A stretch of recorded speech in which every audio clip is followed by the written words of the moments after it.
தூய்மையாக்கி வைப்பதற்கே தொழுகை நோன்பு விதித்தாய். உன்னை துதித்து போற்றி மகிழ்வதற்கே நேசத்தையும் பதித்தாய். தூய்மையாக்கி வைப்பதற்கே தொழுகை நோன்பு விதித்தாய். உன்னை துதித்து போற்றி மகிழ்வதற்கே நேசத்தையும் பதித்தாய். ஆய்ந்து உணர அகத்தில் நீயும் அறிவு கண்ணை திறந்தாய். ஆய்ந்து உணர அகத்தில் நீயும் அறிவு கண்ணை திறந்தாய். தவறி அறியாமல் செய்துவிடும் பிழைகளையும் பொறுத்தாய்.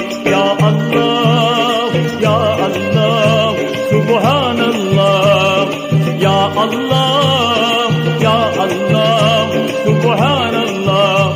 நீ கொடுத்ததற்கே நன்றி சொல்ல முடியவில்லை இன்னும். இதில் அடுத்தடுத்து கேட்பதற்கு அஞ்சுதே என் உள்ளம்.